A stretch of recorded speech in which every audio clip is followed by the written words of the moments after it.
हाँ तो बच्चों हमने अपना 5वां पाठ अपनी कमाई को पढ़ा।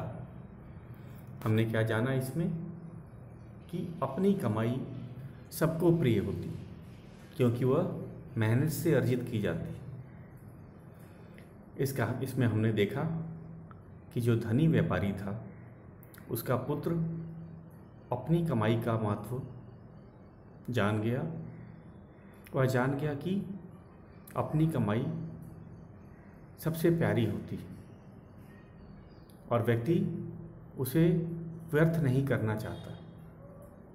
तो आज हमने इसका पठन किया है और व्याख्या किया है, लेकिन एक बड़ी चीज़ छूट जाती है हमसे, पठन अभ्यास।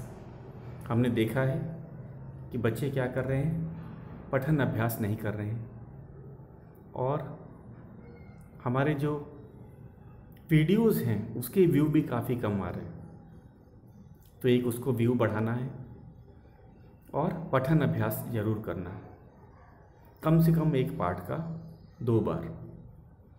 और घर में सबकी बारी आएगी तो पठन अभ्यास आपको करना है। आज पहले मैं भी एक बार पठन अभ्यास करता हूँ, फिर हम इसके मौखिक प्रश्नों को करेंगे। हाँ तो बच्चों, हमारा 5वां पाठ है अपनी कमाई।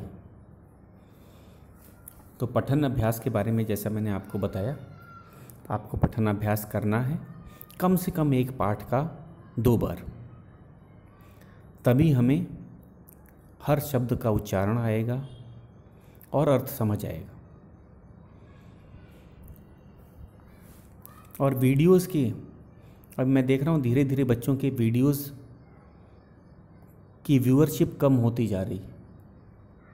व्यूज़ जो होते हैं वो काउंट हमें पता चलता जाता है। पहले बहुत बच्चे वीडियो देखते थे, वीडियो देखने के बाद ही हम उसको ऑनलाइन क्लास में डिस्कस करते हैं। अगर आप वीडियो नहीं देख रहे हैं, क्लास 5th में हमारे पास अराउंड 140 स्टूडेंट्स हैं, लेकिन वीडियोस की लाइक बहुत कम आ रही है। लाइक नहीं, व्यूअरशिप मैं कह रहा हूँ, लाइक बोल रहा हूँ। अगर आप एक बार वीडियो को देखने के लिए क्लिक करते हैं तो YouTube इसको व्यू में काउंट करता है, तो नंबर ऑफ़ व्यूज़ काफ़ी कम आ रहे हैं। इसलिए आप वीडियोस ज़रूर देखें। जैसे आज मैं पाठ का केवल पठन कर रहा हूँ, मैंने व्याख्या कर ही दी है, पठन भी किया है, लेकिन पठन अभ्यास कैसे करते हैं आपको सुनना है और घर में कम से कम आपको 2 बार इस पाठ का पठन अभ्यास करना है। तो शुरू करते हैं पठन अभ्यास अपने 5वें पाठ का, जो है अपनी कमाई। किसी नगर में एक धनी व्यापारी रहता था। उसने समुद्री व्यापार से काफ़ी धन कमाया था, किंतु अब वह बूढ़ा हो गया था और उससे इतना बड़ा व्यापार संभलता न था। वह चाहता था कि उसका पुत्र व्यापार संभाले, पर उसका पुत्र बड़ा ही आराम तलब और आलसी था। मेहनत करने का न तो उसे अभ्यास था और न ही इच्छा। पिता ने उसे बहुत समझाया, परंतु उस पर कोई असर न हुआ। एक दिन प्रातःकाल व्यापारी ने अपने पुत्र को अपने पास बुलाया और कहा, बेटा जाओ, आज कुछ कमा कर लाओ, वरना रात को भोजन नहीं मिलेगा। चिंता में डूबा उदास चेहरा लिए बेटा सीधा अपनी माँ के पास गया और रोने लगा। माँ ने पुत्र की आँख में आंसू देखे तो उसकी ममता उमड़ पड़ी। पुत्र को परेशान सुनकर उसने अपना संदूक खोला और एक अशर्फी निकालकर उसके हाथ पर रख दी। तो बच्चों, आगे है, रात को पिता ने पूछा, आज तुमने क्या कमाया? पुत्र ने जेब से अशर्फी निकालकर पिता के सामने रख दी। पिता ने कहा, जाओ इसे कुएं में फेंक दो। लड़के ने बड़ी तत्परता से पिता की आज्ञा का पालन किया। अनुभवी पिता सब समझ गया। दूसरी बार उसने अपनी पत्नी से पुत्र को अशर्फी देने से मना कर दिया।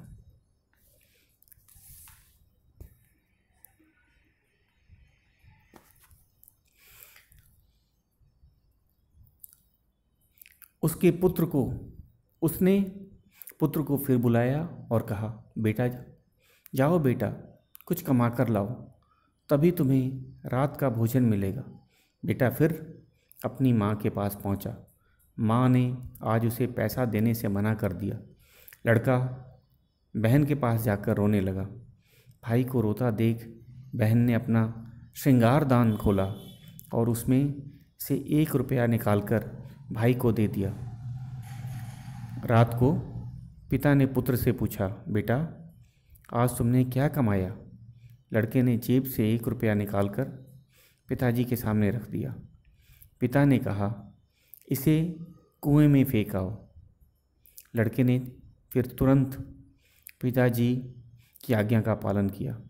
अनुभवी पिता सब कुछ समझ गया। अगले दिन पिता ने फिर पुत्र को बुलाया और पहले दिन वाली बात दोहरा दी।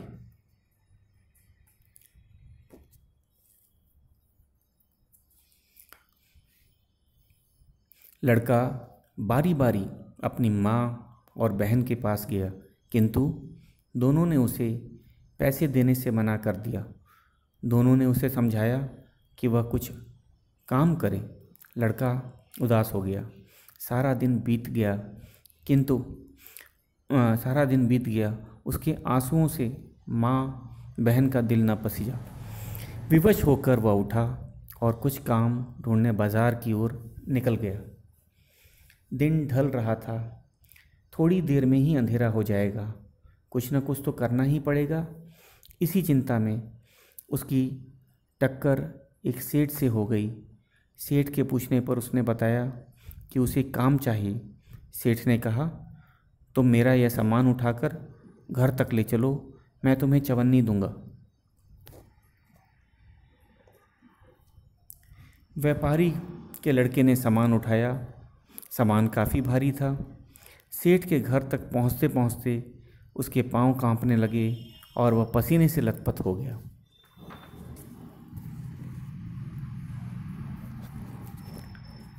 चवन्नी लेकर वह घर पहुंचा। रात को पिता ने पुत्र को बुलाया।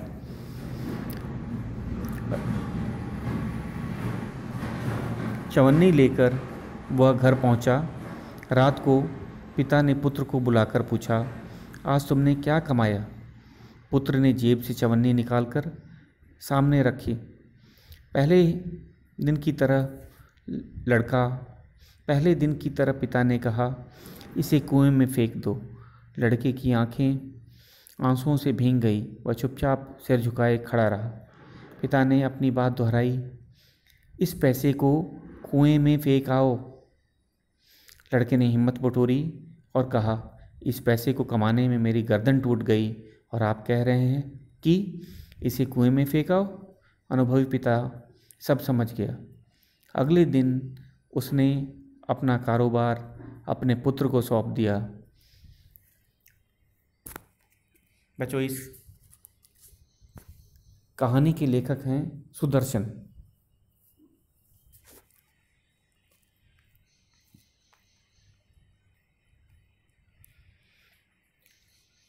तो पठन अभ्यास आपको करना है। पठन अभ्यास से ही आप पाठ के बारे में अच्छी तरह से समझ भी सकते हैं। तो एक बार मैं और इसका पठन अभ्यास करता हूँ और उसके बाद हम इसके मौखिक प्रश्नों को एक एक करके करेंगे। ठीक है बच्चों? तो आपको भी आज का गृह कार्य है पाठ का 2 बार पठन अभ्यास तथा मौखिक प्रश्नों को भी याद करना। तो हम चलते हैं अपने 5वें पाठ पे। अपनी कमाई पठन अभ्यास करते हैं।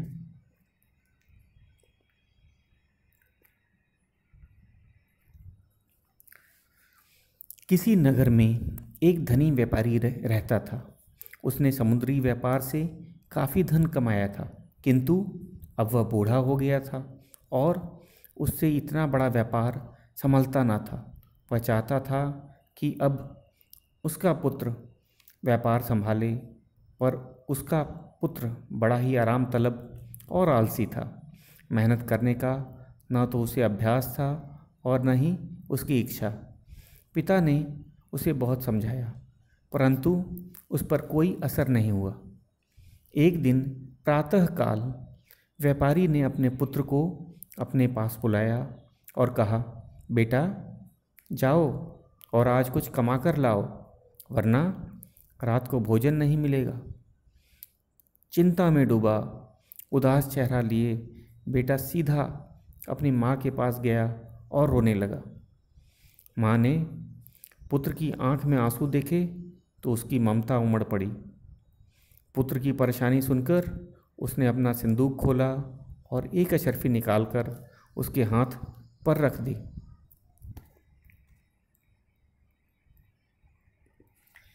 रात को पिता ने पूछा, आज तुमने क्या कमाया? पुत्र ने जेब से अशर्फी निकालकर पिता के सामने रख दी। पिता ने कहा, जाओ इसे कुएं में फेंक दो।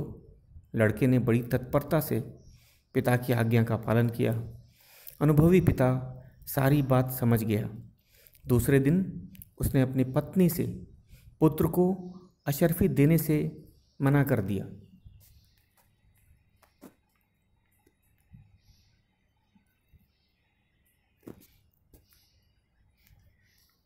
उसने पुत्र को फिर बुलाया और कहा, बेटा जाओ जाओ बेटा, कुछ कमा कर लाओ, तभी तुम्हें रात का भोजन मिलेगा। बेटा फिर अपनी माँ के पास पहुँचा। माँ ने आज उसे पैसे देने से मना कर दिया। लड़का बहन के पास जाकर रोने लगा। भाई को रोता देख बहन ने अपना श्रृंगारदान खोला और उसमें से 1 रुपया निकालकर भाई को दे दिया। रात को पिता ने पुत्र से पूछा, बेटा आज तुमने क्या कमाया? लड़के ने जेब से 1 रुपया निकालकर पिता के सामने रख दिया। पिता ने कहा, इसे कुएं में फेंकाओ। लड़के ने तुरंत पिता की आज्ञा का पालन किया। अनुभवी पिता सब समझ गया। उसने अपनी बेटी को बुलाकर भाई को पैसे देने से मना कर दिया।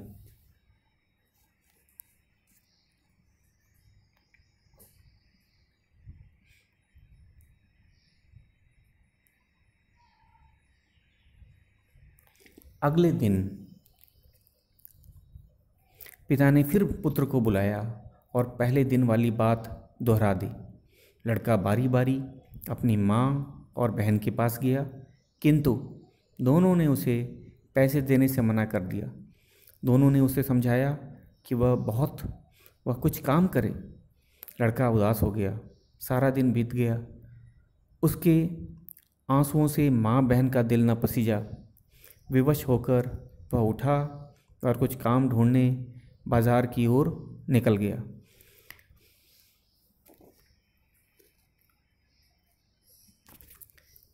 दिन ढल रहा था। थोड़ी देर में ही अंधेरा हो जाएगा। कुछ न कुछ तो करना ही पड़ेगा। इसी चिंता में उसकी टक्कर एक सेठ से हो गई। सेठ के पूछने पर उसने बताया कि उसे काम चाहिए। सेठ ने कहा, तुम मेरा यह सामान उठाकर घर तक ले चलो, मैं तुम्हें चवन्नी दूंगा। व्यापारी के लड़के ने सामान उठाया। सामान काफ़ी भारी था। सेठ के घर तक पहुँचते पहुँचते उसके पांव कांपने लगे और वह पसीने से लथपथ हो गया।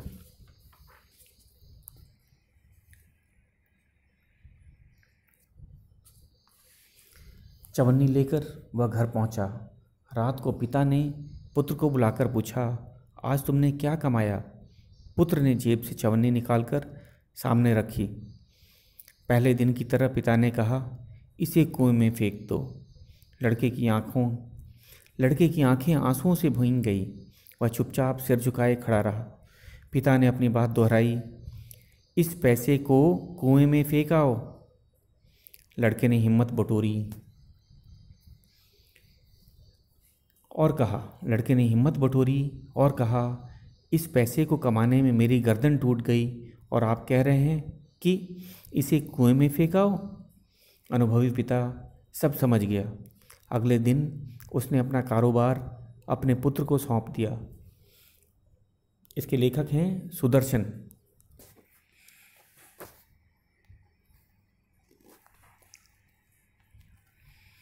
तो चलते हैं बच्चों, आज हम अपने मौखिक प्रश्नों पे। हमने पठन अभ्यास भी किया और आज हम इसके मौखिक प्रश्नों को करेंगे। जैसा कि आप जानते हैं, मौखिक प्रश्न मौखिक रूप से किया जाता है और ये संक्षेप में होता है। संक्षेप मतलब इसका उत्तर काफ़ी लघु होता है, छोटा होता है। तो हमारा मौखिक प्रश्न है, निम्नलिखित प्रश्नों के उत्तर दो। पहला है, व्यापारी की क्या इच्छा थी? हमने देखा तो बच्चों इसमें क्या इच्छा थी? व्यापारी जब बूढ़ा हो गया तो उसे बड़ी चिंता सताने लगी कि उसके बाद उसके व्यापार का क्या होगा।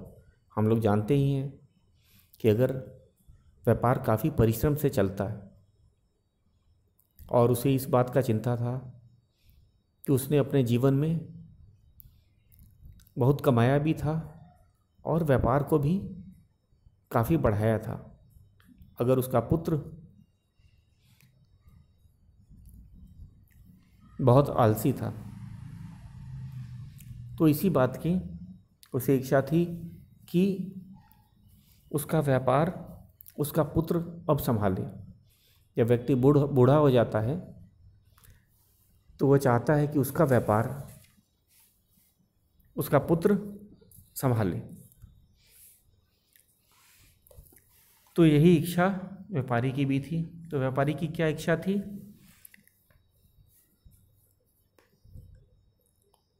या व्यापारी क्या चाहता था? कि उसका पुत्र उसका व्यापार संभाले। तो एकदम संक्षेप में उत्तर होना चाहिए बच्चों, एक वाक्य में लिखना चाहिए। तो प्रश्न है हमारा, व्यापारी की क्या इच्छा थी? तो लिखेंगे, व्यापारी की इच्छा थी कि उसका व्यापार उसका पुत्र संभाले। एक वाक्य में ही लिखना है और ये प्रश्न बहुत संक्षेप में होता है, इसका उत्तर बहुत लघु होता है और जितना पूछा जाए उतना ही बताया जाता है। इसमें इसका आंसर हम लोग बोलते हैं टू द पॉइंट। जितना पूछा जाए उतना ही दिया जाता है। तो इसमें क्या पूछा गया है? व्यापारी की क्या इच्छा थी? तो व्यापारी की इच्छा थी कि उसका पुत्र उसका व्यापार संभाले। या ऐसे भी लिख सकते हैं, व्यापारी की इच्छा थी कि उसका पुत्र उसके बाद उसका व्यापार संभाले। या दोनों सही है। व्यापारी की क्या इच्छा थी? व्यापारी की इच्छा थी कि उसका पुत्र उसका व्यापार संभाले। हम लोग अपने अगले प्रश्न पे चलते हैं। ख, व्यापारी की इच्छा पूरी क्यों नहीं होती थी? तो बच्चों हम इसका उत्तर जानते हैं। व्यापारी की इच्छा क्यों नहीं पूरी हो रही थी? उसका जो पुत्र था बड़ा आराम तलब था, आलसी था, उसको मेहनत करने का अभ्यास भी नहीं था। अभ्यास तो नहीं था, उसकी कभी इच्छा भी नहीं होती थी कि मैं अपने बूढ़े पिता की अब तो कुछ मदद करूं। तो उसकी खुद की भी इच्छा नहीं रहती थी। तो इस कारण व्यापारी की भी इच्छा नहीं पूरी हो पा रही थी। हमने देखा उसकी इच्छा थी कि अब बूढ़ा हो गया, उसका व्यापार उसका पुत्र संभाले। वह चाहता था कि मेरा व्यापार चलते जाना चाहिए लगातार। उसने तो काफ़ी धन कमाया था, लेकिन उसका पुत्र बहुत आलसी था। उसको मेहनत का कभी अभ्यास भी नहीं था। तो इसलिए उसे बड़ी चिंता होती थी कि उसके बाद क्या होगा, और उसकी इच्छा भी पूरी नहीं हो रही थी। अगर उसका पुत्र व्यापार संभाल लेता तो उसकी इच्छा भी पूरी हो जाती।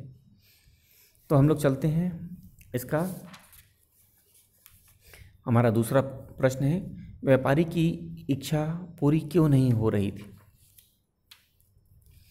तो उसकी इच्छा क्यों नहीं पूरी हो रही थी? क्योंकि उसका पुत्र आलसी था। ठीक है, तो हम लोग इसका उत्तर लिखेंगे, व्यापारी की इच्छा पूरी क्यों नहीं होती थी। व्यापारी की इच्छा पूरी नहीं हो रही थी क्योंकि उसका पुत्र आराम तलब और आलसी था। तो एक वाक्य में लिखना है, ज़्यादा बड़ा नहीं है बच्चों। फिर से देखो, व्यापारी की इच्छा पूरी क्यों नहीं होती थी। व्यापारी की इच्छा पूरी क्यों नहीं होती थी। तो इसका उत्तर है, व्यापारी की इच्छा पूरी नहीं होती थी क्योंकि उसका पुत्र आराम तलब और आलसी था। व्यापारी की इच्छा पूरी क्यों नहीं होती थी। व्यापारी की इच्छा पूरी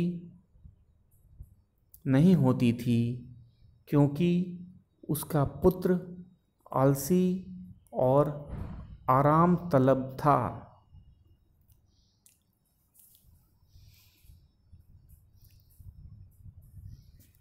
फिर से इसको देखते हैं, व्यापारी की इच्छा पूरी क्यों नहीं होती थी। व्यापारी की इच्छा पूरी नहीं होती थी क्योंकि उसका पुत्र आलसी और आराम तलब था। तो बच्चों हमने देखा ख प्रश्न। अगला है हमारा, व्यापारी ने अपने पुत्र को सबक देने के लिए क्या किया। व्यापारी ने अपने पुत्र को सबक देने के लिए क्या किया। तो सबक क्या होता है? सीख देने के लिए। वह चाहता था कि मेरा पुत्र भी परिश्रम करे, मेहनत करे और अपनी कमाई का मोल समझे। उसे अपनी कमाई का मोल नहीं पता था। हम जानते ही हैं, जब पिता ने कुछ कमा के लाने के लिए कहा तो वह सीधा माँ के पास गया या फिर सीधा अपने बहन के पास गया, क्योंकि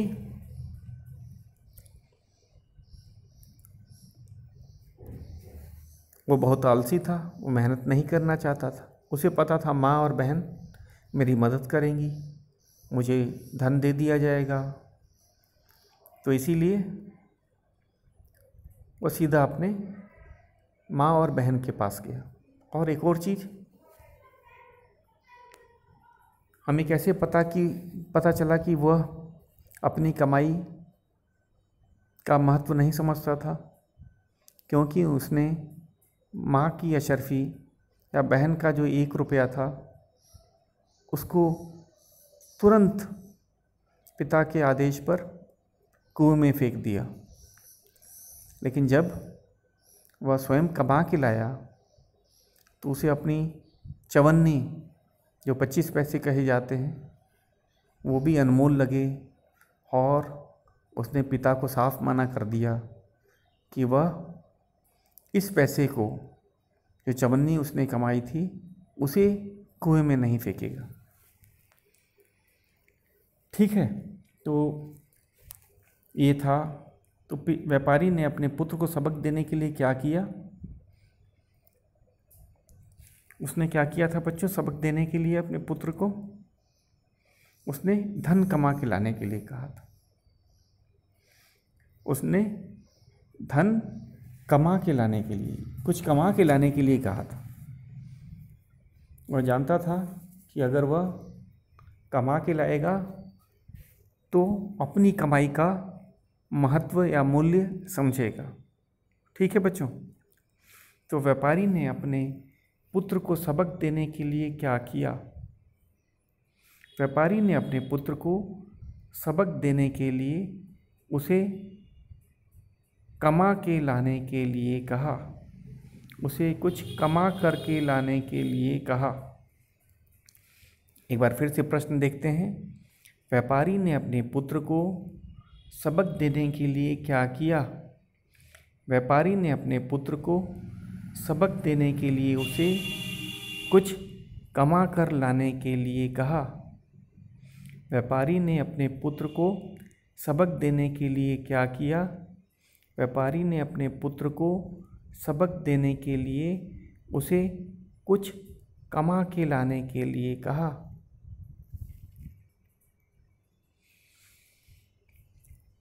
तो सबक का अर्थ होता है सीख देने के लिए। सबक मतलब सीख।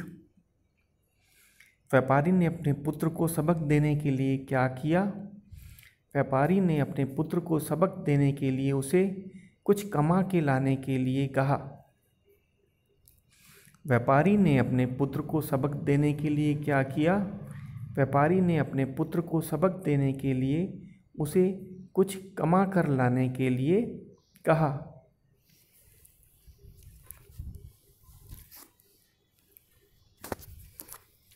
अब बच्चों हमारा अगला प्रश्न है, व्यापारी ने पुत्र को व्यापार कब सौंपा और क्यों? तो हमने देखा कि पाठ के अंत में व्यापारी ने अपना व्यापार अपने पुत्र को सौंपा था। बच्चों क्यों सौंपा होगा? क्यों सौंपा?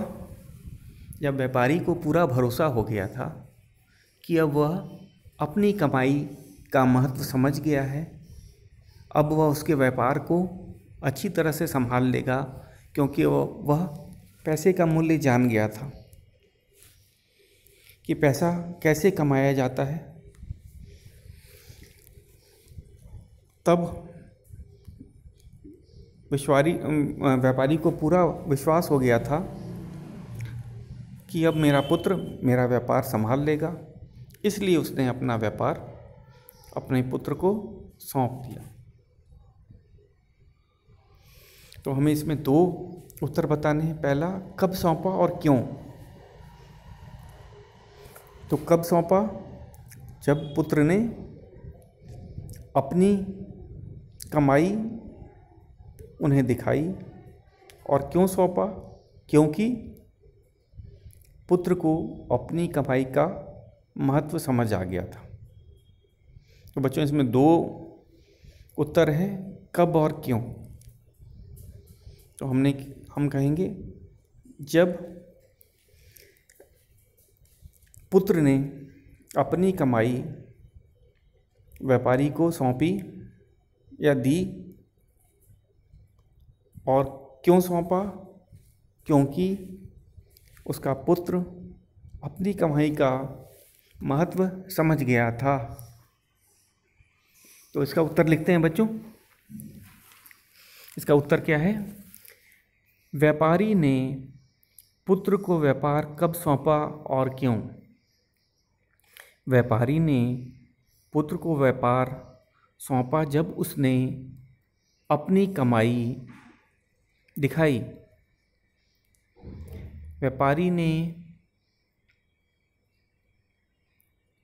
व्यापारी जान गया था कि मेरा पुत्र अपनी कमाई का महत्व समझ गया है। तो ठीक है बच्चों, तो इसमें हमें दोनों उत्तर दे दिए कि व्यापारी ने पुत्र को व्यापार कब सौंपा और क्यों सौंपा। तो व्यापारी ने, हम इस तरह भी लिख सकते हैं, व्यापारी ने पुत्र को व्यापार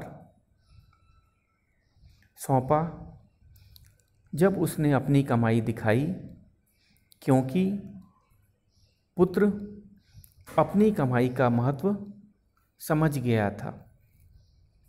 तो ये ऐसे लिख सकते हैं, व्यापारी ने पुत्र को व्यापार सौंपा जब उसने अपनी कमाई दिखाई, क्योंकि अब उसे अपनी कमाई का महत्व पता चल गया था। तो बच्चों ये था हमारे मौखिक प्रश्न उत्तर। ये थे हमारे मौखिक प्रश्न उत्तर। कल हम अपने लिखित प्रश्नों पे जाएंगे। तो आज आपका गृह कार्य है, आपको पाठ का पठन करना है, पठन अभ्यास और मौखिक प्रश्नों को समझना है और याद करना। बस आज के लिए इतना ही। कल हम लिखित प्रश्नों को हल करेंगे।